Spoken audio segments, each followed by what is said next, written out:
I knew something was wrong the moment the room went silent. At 81 years old, I've learned that silence is rarely peaceful, especially when it falls in the middle of a crowded engagement party. I was standing near the long banquet table, leaning on my cane, watching my granddaughter Aisha dance with her fiancé. The chandeliers glittered above us, guests clapped, and for a brief moment I felt proud of how far my family had come, proud of the little girl who used to ride on my shoulders and tug my beard until I laughed. But then I saw her walking toward me, a glass of red wine in her hand and something else, something cold, sharp in her eyes.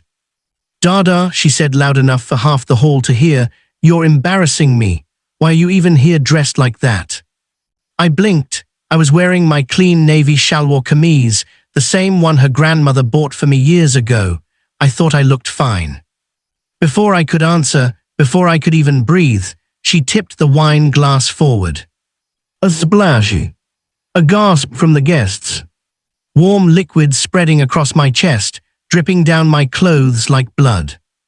The laughter followed, quick, nervous, unsure. Aisha's friends looked at me like I was some stain on the evening. Someone whispered, "Old people should know their place." Aisha didn't apologize. She didn't even look guilty. She just tossed the empty glass onto the table and walked away, leaving me soaked and shaking. My son hurried over. "Abu, please, don't make a scene, let it go," she stressed. Let it go. As if my dignity were a balloon slipping from careless fingers.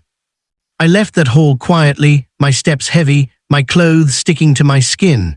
Not one person stopped me, not one asked if I was all right. But they will remember me. Oh, they will remember me. The next morning, as the sun crawled over the rooftops, I sat at my desk and opened the old wooden box my wife had left behind. Inside it was the property file, our ancestral home, the land, the shop, and the savings that I had earned through decades of sweat, labor, and sacrifice. All of it was meant for one person, Aisha.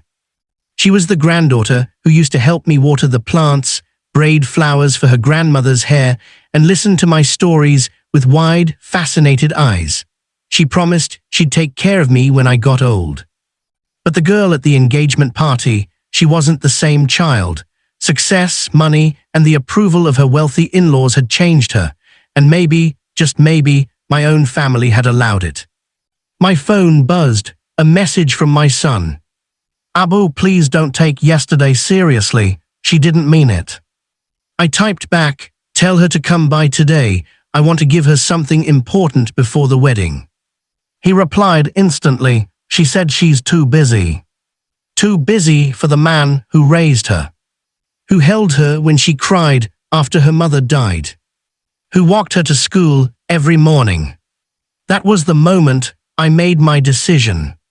3 days later, I invited the entire family to the house.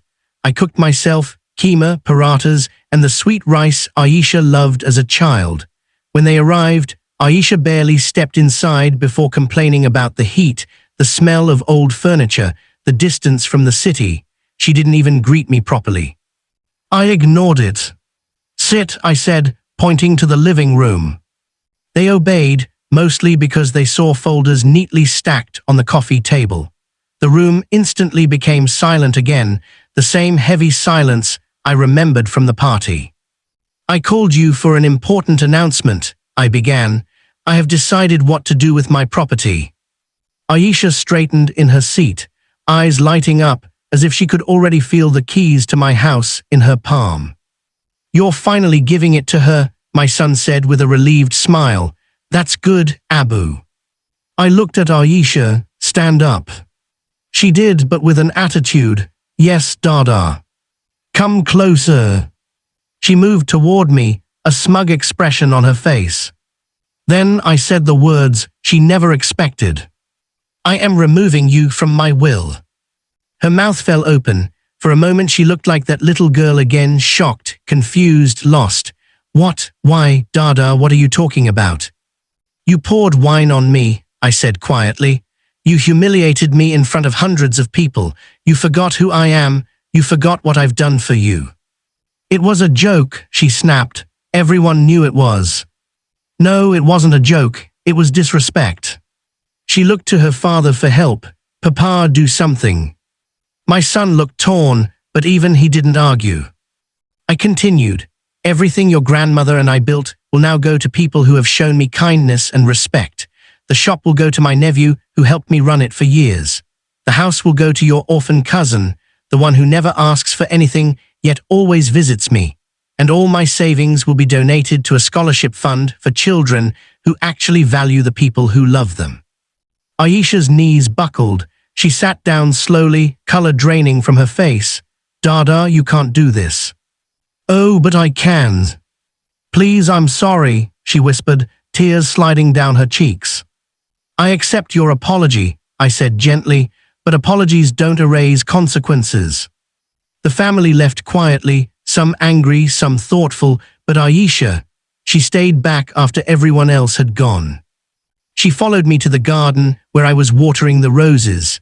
Dada, I really am sorry. I don't know why I did that. I just lost myself. I know, I said.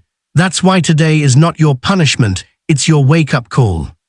She lowered her head. Can I still visit you? I smiled softly. You can always visit, Beta. My door is open, but respect that you must earn again. She nodded slowly, wiping her tears. As she turned to leave, I looked at the rose bushes, remembering her as a child, how she'd run barefoot through this garden, laughing like sunlight. Maybe she will find her way back to that version of herself.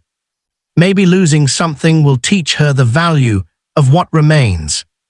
But one thing is certain. I may be old, but I am not invisible.